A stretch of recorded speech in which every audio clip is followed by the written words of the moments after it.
আপনি স্ন্যাপচ্যাটের স্ক্রোলটা অথবা স্ন্যাপচ্যাটের নাম্বারটা কিভাবে ইনক্রিজ করবেন, মানে হলো স্ন্যাপচ্যাটের র্যাঙ্কটা কিভাবে বৃদ্ধি করবেন, how to increase your Snapchat scroll.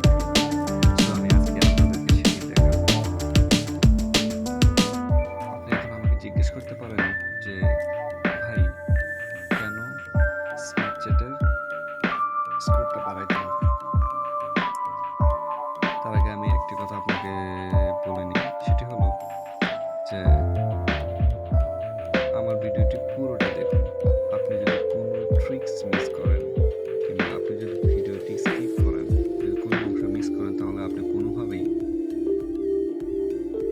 স্ন্যাপচ্যাটের স্কোরটা বৃদ্ধি করতে পারবেন না। কারণ হলো আপনি মেবি কোনো কিছু মিস করতে পারেন। সো এই জন্য ভিডিওটি না টেনে পুরো ভিডিওটি ধৈর্য সহকারে দেখুন। আমি আগে আপনাকে বলে রাখছি ভিডিওটি লম্বা হবে, এই জন্য আমি আন্তরিকভাবে দুঃখিত এবং ক্ষমা সুন্দর দৃষ্টিতে দেখবেন প্লিজ। সো কথা না বাড়িয়ে চলে যাওয়া যাক কীভাবে স্ন্যাপচ্যাটের স্কোর বাড়াবেন।